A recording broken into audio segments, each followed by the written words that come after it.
Hello, and welcome to the 2023 edition of the Borcherding Index, the world's most comprehensive, unnecessary, and overly complicated fantasy football rating system.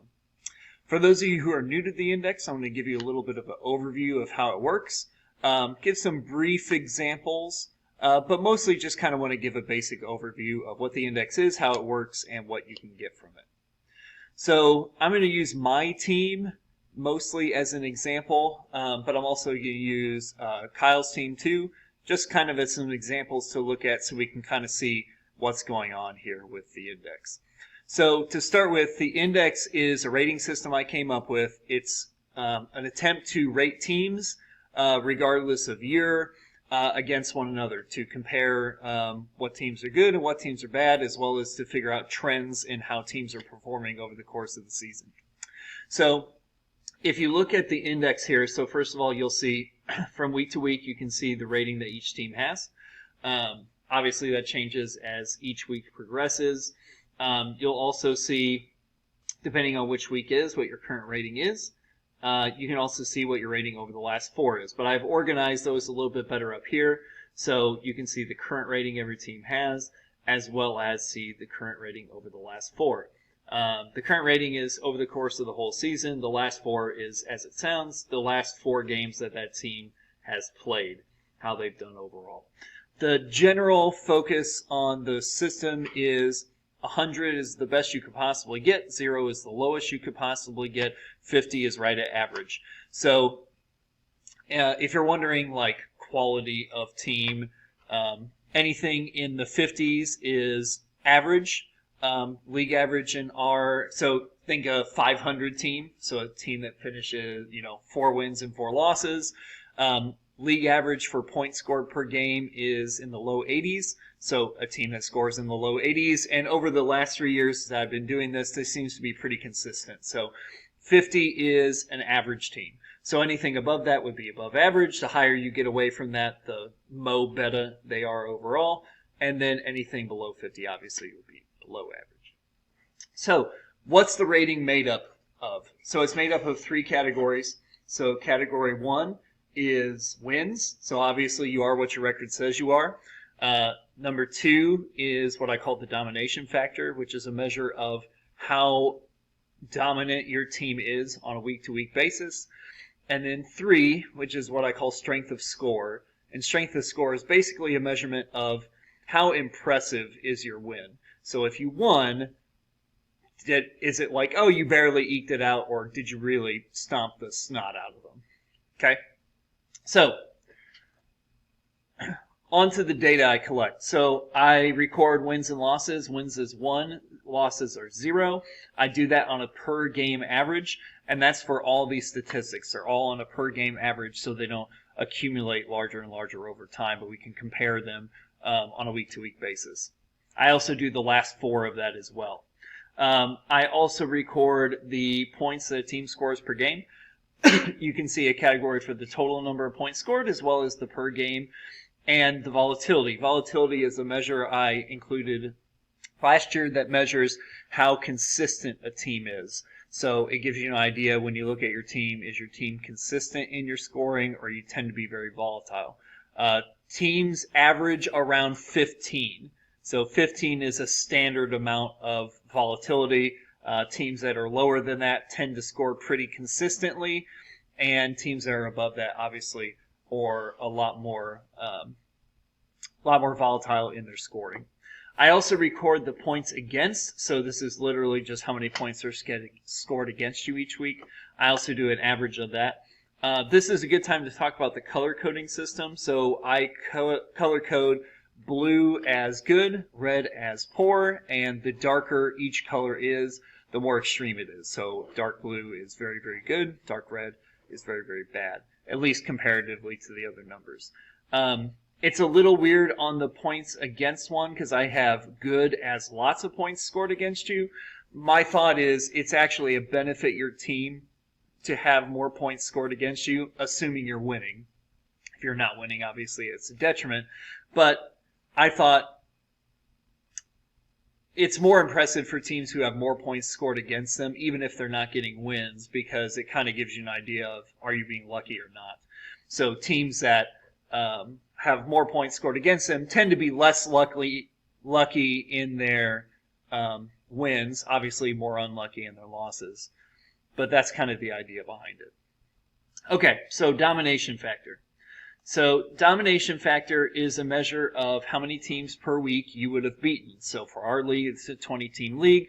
The maximum number of points for domination factor is 19, and the minimum is 0 if you would have beaten no one that week. So each week I take the points from the data column and I put it over here. I give each one a ranking based off of how many points they scored that week, and then that goes up here. That's done as a total as well as a per game average in the last 4. And you can see kind of from week to week how a team does. So for example, if you look at my team, you can see how that's progressed over the season. Lastly, strength of score. Strength of score is I take the points you score and the points your opponent scored against you and add them together. My thought being victories are more impressive when there's lots of points scored. So if you win 48-46, that's not really a very impressive win. You didn't score very much, and so you probably only won because you played another team who didn't score very much. Whereas if you win 110-102, that's more impressive because not only did you win, but you only won because you scored a lot of points. Likewise, if you lost 102-110, while it's not great to have the loss, clearly your team did well that week. So I wanted to reward you for that. So you're getting rewarded for being in high-scoring contests because that's because of both your team's ability and the other team's ability as well. So that's ranked from 0 to 9, 0 being the lowest scoring game, 9 being the highest scoring game. Obviously, you and the person you played will get the exact same score for that week. So that's put up here. And again, total per game, last 4 average. Okay, so let's look at an example here, and let me take a look at my team as the example. So my team is Minas Tirith. I'm currently ranked 4th. I have 6 wins. So just from a wins perspective, 6 is the second most number of wins. I'm tied for second in wins. So that would put my team near the top just from the wins itself. Okay? But if you look at my individual numbers, you can see that my team wasn't always like that. That at the beginning, I had very low scores, so very below average scores, and then starting around week 4, those started to trend upward. So 43, 49, so now I'm right around average, 53 a little above average, 56 above average, and now 60 I'm into kind of the good range.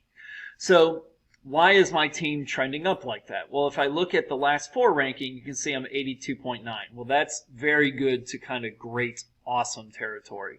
So while my team was not very good at the beginning of the year, I can see that my team has played much better recently, and that explains why my rating is so much higher and also why I'm ranked in the top 5. So it makes sense that my team would be ranked in the top 5 because they played so much better as of late, and not only as of late, but consistently over the last 5-6 weeks. So to look at where that comes from, so if you look at the data, so you can see currently my team is averaging, sorry, that's points against. Currently my team is averaging 86.9 points per game. That's pretty high, so light blue, that's one of the higher values, but not as high as some of the other teams. So pretty good on that. Points against, you can see my team is not particularly good in points against. I don't have very many scored against me. Okay, so domination factor. So first of all, on the data, my wins are very high, so that's helping my team quite a bit. Secondly, on the domination factor, you can see that especially recently, I tend to be beating more teams than would have beaten me. So on any given week, I would have beaten the majority of the teams that play in our league and would have lost to the minority. So that's helped my team a lot. You can see that my last 4 or my per game average is 11, so I average beating 11 teams per week, just above half. But lately, it's 15 over the last 4. So that means I'm averaging beating 3/4 of the teams in our league, which is pretty significant. Okay, then we get to strength of score, and this is where my team falls apart a little bit. So if you look at strength of score, you can see that it's 4.9. So the top is 9, bottom is 0. So right at average per game. And then the last 4 is 5.75. So above average for the last 4, but still not great. What that means is, since my scoring is high, my domination factor is high, but my strength of score is low, it means that my team is scoring a lot of points and winning, but they're not that impressive of wins. So in other words, I'm beating teams who aren't scoring a ton of points. And that's going to lower my team on the scale. So if you're wondering on the index, why is my team at 60.3? If your team's so good, if you're the second best record, why aren't you higher on the scale? Well, that's why, because the strength of score is not particularly impressive for my team. This would explain why Big Dave and the Dream Girls is higher. They have one fewer win. Again, only one fewer win, so that's not significant. But his team is much better in the strength of score. You can see 6.6. That is the highest in the league. And in the last 4, 8.25. So basically, in the last 4 games, he scored basically the most. He's been in the highest scoring game basically every week. And that's a lot more impressive than being in low scoring games and just eking out wins. At least according to the index and the way I've set it up. So just to kind of give you a little bit of an overview on that, I know this is kind of lengthy, but to just kind of show you what it is, how it works, and what you can do with it. So maybe the best thing that you can do is, this is really good for helping figuring out whether a trade is in your best interest or not. So you can look at how is your team trending. Are you trending up, trending down? You can look at how are you overall. So if your team has not very many wins but a pretty high rating, you would assume that you're better. You can assume that you're better than what your record shows. The only problem is, as we go further in the season, you're running out of weeks to get wins. So some of the teams that have tons of points scored against them don't have as many wins because their strength of score is really good. They're just having to play bad teams. They're just having to play good teams that just get a few more points than them. BT is a great example of that. So 6th overall, but only has 3 wins, and that's because their strength of score and their domination factor are very high. They just aren't able to get wins, just getting unlucky. A couple things coming down the pipeline. So as I do more and more seasons of this, one thing I'm working on is trying to build a playoff projection formula, basically based off of the teams you have left. What's your percent likelihood of whether you make the playoffs or not? So using historical data to look at teams that have ratings of 60 or ratings of 70 or ratings of 80, how likely are they to make the playoffs if they're playing these other teams? So basically put all the teams that you're playing, put their ratings in, figure out what the average rating is and what you have left to play and how your rating compares to that, whether or not you're expected to win most of your games, some of your games, or whatever the case may be. Another thing I'm working on is trying to figure out something else, which I forgot. The main thing I'm working on for the future is projections for playoffs. That's kind of the big one that I'm working on next. But that's going to take some more data, a little bit longer on that. Anyway, hope this gives you some good information. You can use it to the extent. This is kind of my crazy, silly little brainchild. So if you have ideas or feedback or things that you think might be helpful, I'd love to hear it. Always trying to improve the index and make it better so I can sell it to ESPN for millions of dollars one day. Okay, thanks. Have a great one, and good luck coming in second.